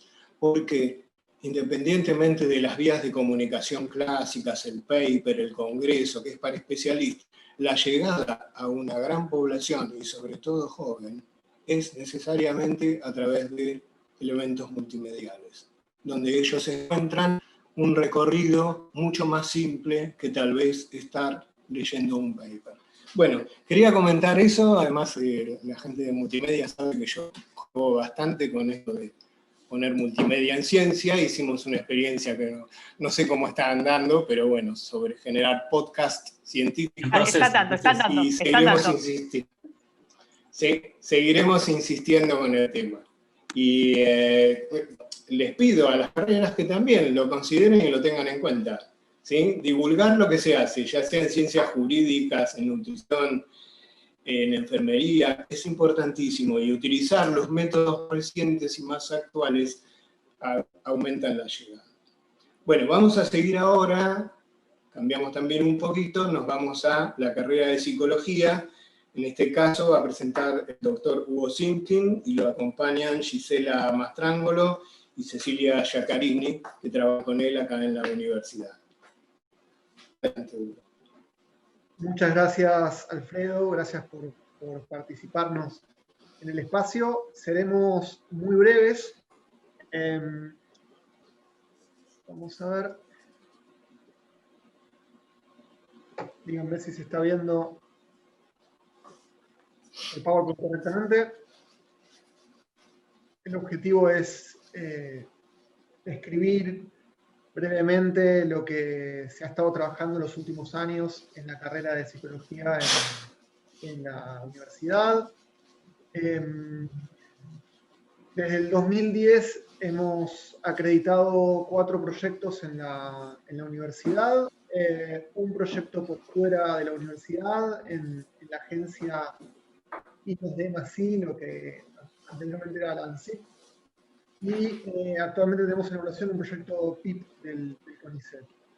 En el marco de estos proyectos se han recibido 17 personas, hemos dirigido 17 tesistas de grado, actualmente 2 de posgrado, Cecilia y Gisela, a quienes presentaste recientemente, y que al mismo tiempo son becarias cofinanciadas entre el CONICET y la Universidad Maimónides.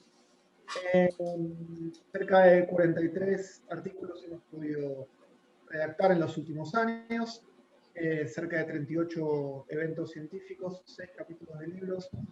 En docencia se coordina un taller de grado de introducción a la investigación en psicología, que es un taller que se dicta en paralelo al taller de tesis, con la diferencia en que este taller es ligeramente más exigente porque se promueve que a la vez que cada estudiante desarrolla su tesis, al mismo tiempo desarrolle ciertas habilidades para presentar esos resultados en congresos, publicar artículos científicos, que al mismo tiempo esperamos que suponga la construcción de los antecedentes necesarios para eventualmente aplicar una beca también de posgrado en CONICET. Hemos podido realizar, al igual que otros colegas de la universidad, distintas estancias de investigación en el exterior. Trabajamos en la edición de una revista que está relativamente bien indexada, en IPLUS, Latin, Exter Plus y demás, de manera conjunta con otras universidades y gente de otros contextos académicos también.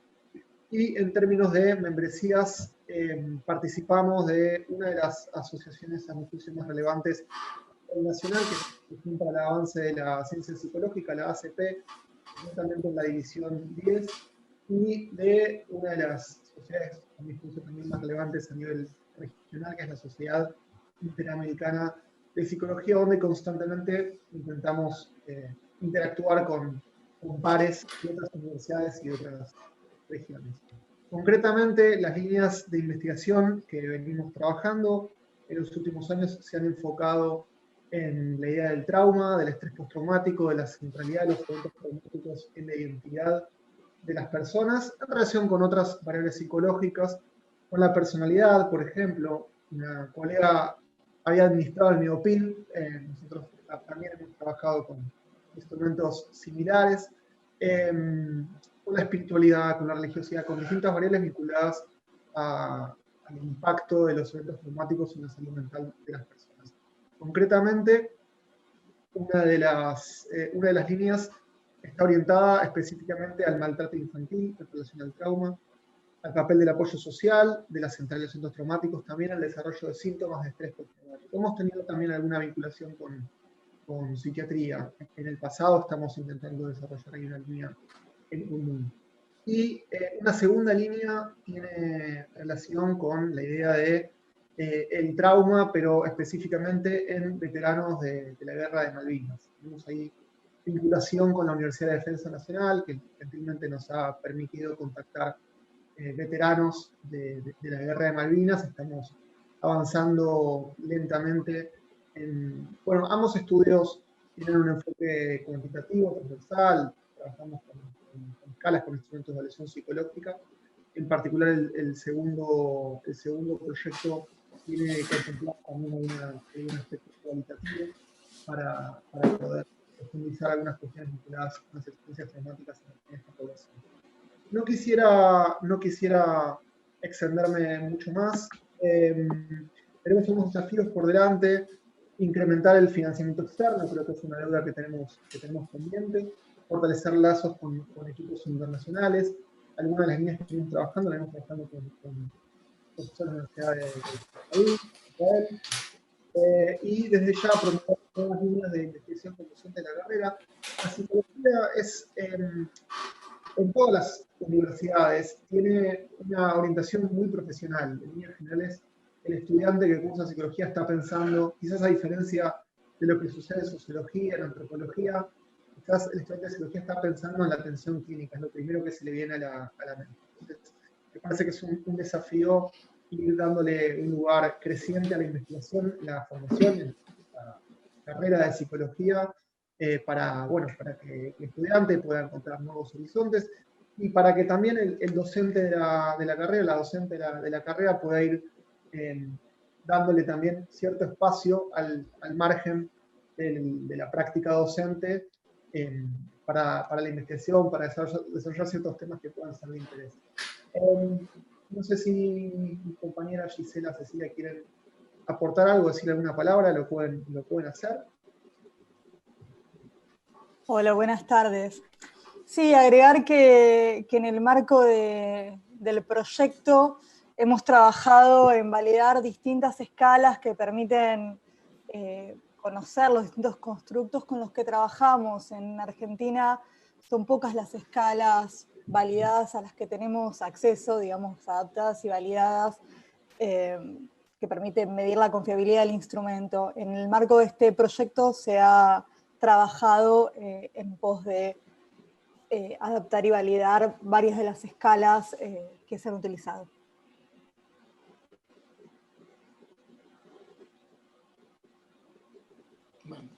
Ay, se me colgó. No sé si quieren agregar otra cosa más. Está Gisela o Cecilia. No, recuerdo, no sé si Cecilia está en línea, sino sencillamente recordaba recién que el primero de los proyectos que presentamos lo hicimos en cooperación con Multimedia también, sobre personalidad de videojuegos allá por el año 2009-2010. Así que me parece que también esa es otra deuda pendiente que quizás no listamos dentro de los desafíos que nos esperan en el futuro, pero me parece que la posibilidad de interactuar con otras carreras es muy interesante. Hemos tenido una reunión a principio de año, Alfredo, según que usted recuerda, con funcionarios de la universidad, que un poco estaban intentando pensar transversalmente estas diferentes líneas, así que celebro este espacio para poder aprender, conocer un poco más lo que se hace en otros foros y poder conectarnos mejor. Ok, gracias Hugo, y bueno, muchas gracias por la presentación. Obviamente que los temas cruzan, de hecho ya ha habido algunas preguntas en el chat que después vamos a conversar un poquito. Pero primero vamos a continuar, así concluimos con todos los oradores. Nos queda la carrera de kinesiología y la presentación del programa de investigación de kinesiología va a estar a cargo de Santiago de Almeida. Muchas gracias, doctor Vitulo. Hola a todos, muy buenas tardes. Voy a intentar no extenderme demasiado. Aprovecho para presentarme una vez más. Mi nombre es Santiago de Almeida y soy el tutor metodológico de los trabajos finales de grado de la carrera de kinesiología. Quisiera contarles un poco sobre nuestro pasado en la investigación, el presente que estamos transitando en este momento y los objetivos que tenemos a futuro. Hace un tiempo ya los trabajos finales de grado que realizaban los alumnos estaban apuntados a generar trabajos que fomentaran las capacidades de los alumnos de investigar y realizar proyectos propios. Proyectos que funcionaban como un cierre de un largo trayecto de aprendizaje, donde estas tesinas contaban con un tutor metodológico en común y un tutor de contenido individual para cada trabajo. Estas producciones en su mayoría eran revisiones narrativas, algunos trabajos observacionales y excepcionalmente algún trabajo cuasi experimental. Estos proyectos concluían con una presentación final ante un jurado compuesto por los docentes de la propia carrera y en algunas ocasiones daban lugar a presentaciones en congresos en forma de charlas cortas o algún póster, logrando algún crecimiento profesional para los alumnos. Durante un tiempo esta idea se mantuvo, pero hace un par de años nos preguntamos si podíamos mejorar esta plataforma y realizar proyectos de mayor nivel, que permitieran generar conocimiento nuevo en el campo de la rehabilitación. Entonces avanzamos a desarrollar trabajos finales de grado, con una estructura de mayor rigor científico, que no solo cumplieran con los objetivos originales de las tesinas, sino que además que implementaran el paso por el Comité de Ética de Investigación. Para tener una evaluación externa y sumándole un elemento de complejidad y rigor al trabajo que están haciendo los alumnos. Se conformó un equipo de tutores metodológicos con la función de dar talleres de redacción científica, búsqueda bibliográfica, el uso de gestores de bibliografía y de organización de proyectos. Sumamos el uso de guías de redacción científica recomendados por las revistas científicas como JAMAS, JOST y la British Journal of Sport Medicine. Armamos modelos propios como un esqueleto con pautas para la producción escrita. Y por último, sumamos múltiples etapas de evaluación, con calendarios anuales que estipulaban los tiempos para cada etapa del proceso. Nuestra premisa era acompañar activamente a estos estudiantes y conseguir potenciar sus ideas. Al principio no fue fácil, les soy honesto, la exigencia fue mayor y fue frustrante por momentos tanto para los alumnos como para los tutores. Era pedirles más exigencia a alumnos que estaban saturados de parciales y exámenes. Y en un año tenían que tener una idea, pulirla, investigar, desarrollar una metodología y defender el trabajo ante un jurado. Nos llevó a entender que quizás estamos exigiendo mucho en tan poco tiempo a estos alumnos. Durante 2 años se mantuvo este proyecto y los resultados aún así fueron muy fructíferos. Varios trabajos se presentaban en congresos nacionales y algunos pocos en congresos internacionales. Entonces, nuestro siguiente paso era alcanzar la publicación en revistas y pasar a tener un proyecto que sea de la carrera de kinesiología. Los proyectos requerían subir a otro nivel. Entonces, a fines del año pasado, se planteó con el plantel docente la idea de desarrollar líneas de investigación con un grupo estable de investigadores, cosa que para kinesiología es bastante nuevo. que sean los docentes quienes plantean los temas de interés y desarrollan las guías e invitar a los alumnos a formar parte de estos proyectos. Esto permitió que los proyectos pudieran desarrollarse durante años para permitir pulir la metodología y obtener trabajos de mejor calidad, y que el peso del desarrollo del proyecto no recaiga sobre el alumno. Eso le permitiría a los alumnos poder disfrutar un poco del proceso de investigación y descubrir lo rico de la experiencia que estaban viviendo. Iniciamos el 2020 con varios proyectos, pero el COVID nos vino a modificar todos nuestros planes. Creo que a nadie se le ocurrió un año como este, y para eso tuvimos que adaptarnos y volver los planes un paso más atrás y postergar los proyectos que teníamos planteados. Pero nos quedamos con una idea que era usar líneas de investigación, que podíamos aprovechar esta situación única que era el COVID y sacarle un provecho. Entonces nuestra línea de investigación para este año es la teleasistencia. Queremos aprovechar una situación única con dos objetivos bien puntuales. En primer lugar, recaudar datos que nos muestren las patologías musculoesqueléticas que surgen durante el aislamiento social preventivo y obligatorio. Y por otro lado, como segundo objetivo, saber si puede ser factible evaluar y tratar pacientes a través de una teleconsulta. Para esto se creó en mayo de este año el primer servicio universitario de teleasistencia kinésica de América Latina totalmente gratuito. Al día de hoy realizamos 5 proyectos.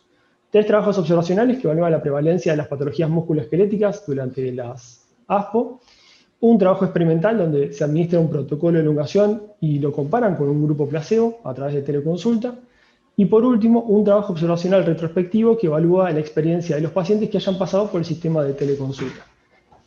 La idea es mejorar el sistema que está brindando la universidad y poder mantenerlo. Veremos qué resultados nos arroja a fines de este año o principios de 2021.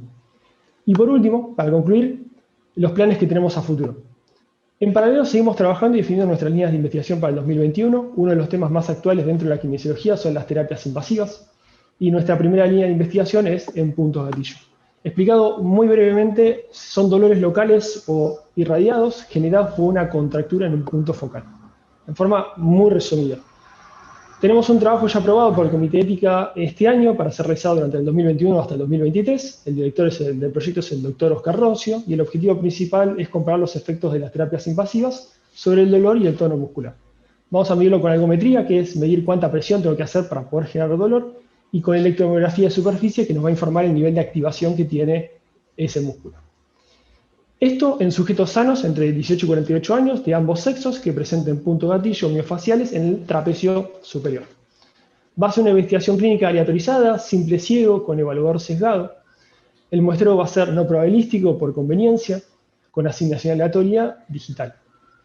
Se van a utilizar diseños de 6 grupos independientes con 10 participantes por grupo. Y nuestra segunda línea de investigación es en tendinopatías. Vamos a presentar a fines de este año un proyecto para realizar en 2021 y 2023. Es mi proyecto de doctorado. Y el objetivo principal de este trabajo es evaluar la eficacia de sumar electrólisis percutánea de baja intensidad a un tratamiento convencional de ejercicios en las tendinopatías de Aquiles. Para eso vamos a realizar un trabajo experimental controlado, doble ciego, con grupos en paralelo, con evaluador ciego y con un seguimiento a las 26 y 52 semanas. Un macro proyecto. Se van a utilizar 2 grupos con 51 participantes por grupo. El muestreo también va a ser no probabilístico, a demanda y con asignación aleatoria. El resultado principal va a ser medir la percepción del dolor ante la función con la escala VISA-A, que es un cuestionario autoadministrado de 8 preguntas que lleva 5 minutos nada más. En forma paralela, como herramientas de resultados secundarios, vamos a utilizar el cuestionario FAM, que es para evaluar la función general, la escala visual análoga del dolor y la algometría, otra vez la presión para generar el dolor. Y como elemento característico vamos a trabajar con el departamento de imágenes y vamos a hacer resonancia magnética y elastografía para la evaluación inicial, el final del protocolo y en los seguimientos posteriores. Eso es todo por ahora. Espero tener muchas más novedades para el 2021. Estamos iniciando hace poco la investigación en forma sistemática desde que cambiamos la dirección de la carrera, y quería agradecerles por su tiempo a todos ustedes y felicitar la verdad a los responsables por organizar este espacio para todos nosotros.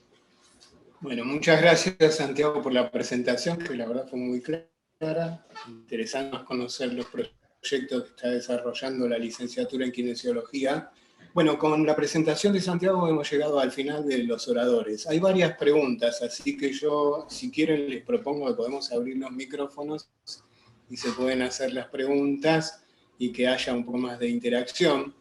Por ejemplo, la doctora Cabanchik hizo varias preguntas. Para nutrición, le ha preguntado si había algún tipo de estudios relacionados con la microbiota intestinal. parapsicología, si tienen en perspectiva algún trabajo sobre los efectos que ha tenido el ASPO en los estudiantes, y también pregunta cuáles fueron las escalas validadas. Me imagino que se refiere a lo que contó Gisela, que no mencionó cuál era la escala validada. Si quieren pueden, a ver, no sé si Hugo o Marcela Leal, si quieren contestar alguna de esas preguntas. Sí, escuché. Respecto de microbiota específicamente, nosotros no estamos investigando nada, pero sí hace muy poco se presentó una publicación excelente de la temática microbiota, con lo cual, digamos, la puedo compartir, ¿sí? Si, digamos, se tomó nota de mi correo, ¿cómo? Yo acabo de publicar un trabajo sobre microbiota cerebro-intestino en la revista de psicofarmacología, porque bueno, las nuevas teorías están planteando que enfermedad de Parkinson, demencia, depresión puede iniciarse en la disbiosis intestinal. Tengo un video hecho también que se puede ver si se pone imágenes en Google y Editorial Science Jornada 2019. Lo que me parecía interesante era por ahí acoplarme, si se puede, a la investigación que están haciendo en nutrición. ¿Dónde andas?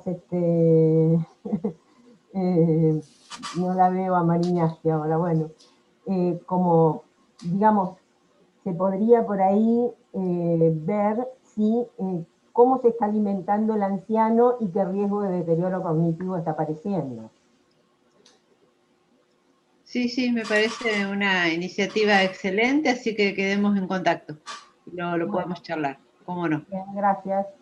Bien, y quedaría para Hugo la pregunta que ha hecho sobre las evaluaciones posibles que tengan planteadas.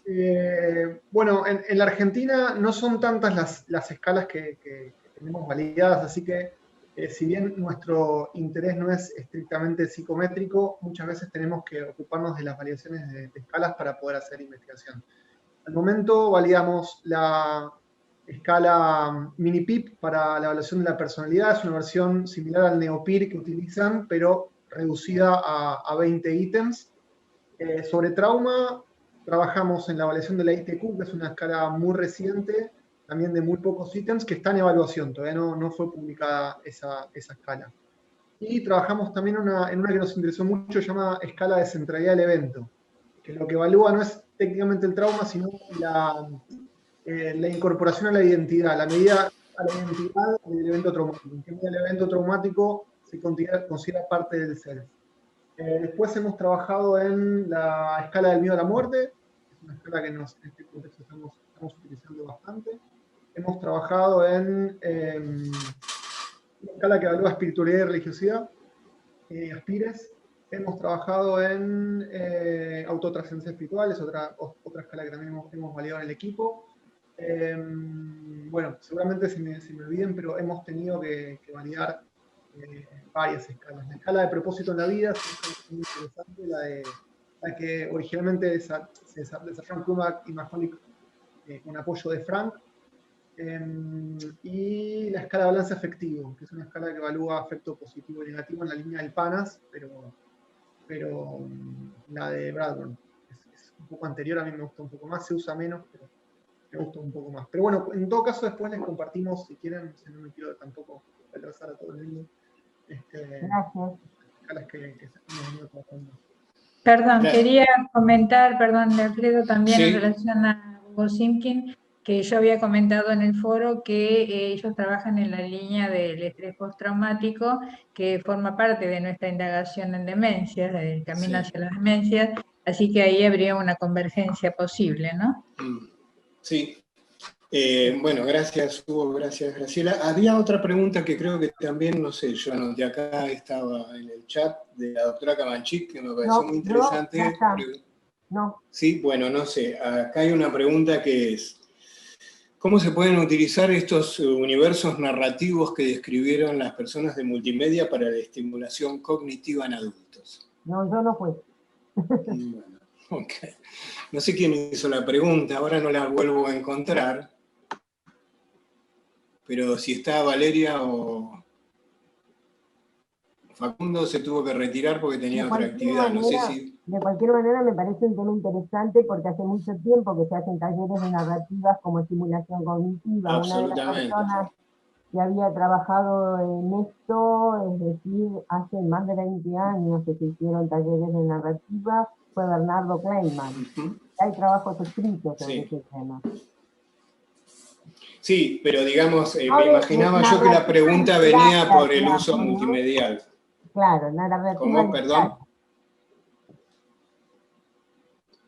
Bien, acá tenemos una consulta de Arturo Arce, una consulta para psicología, si están en proyectos de investigación sobre variables psicológicas y aprendizajes en nuestros estudiantes durante el ASPO, que había mencionado recién y me quedó en el tintero.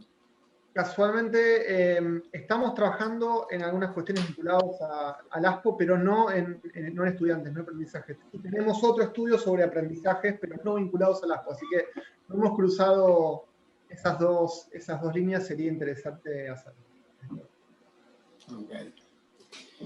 Bueno, creo que ha habido un pantallazo bastante amplio. La verdad es que me imagino que más de uno habrá descubierto alguna línea de investigación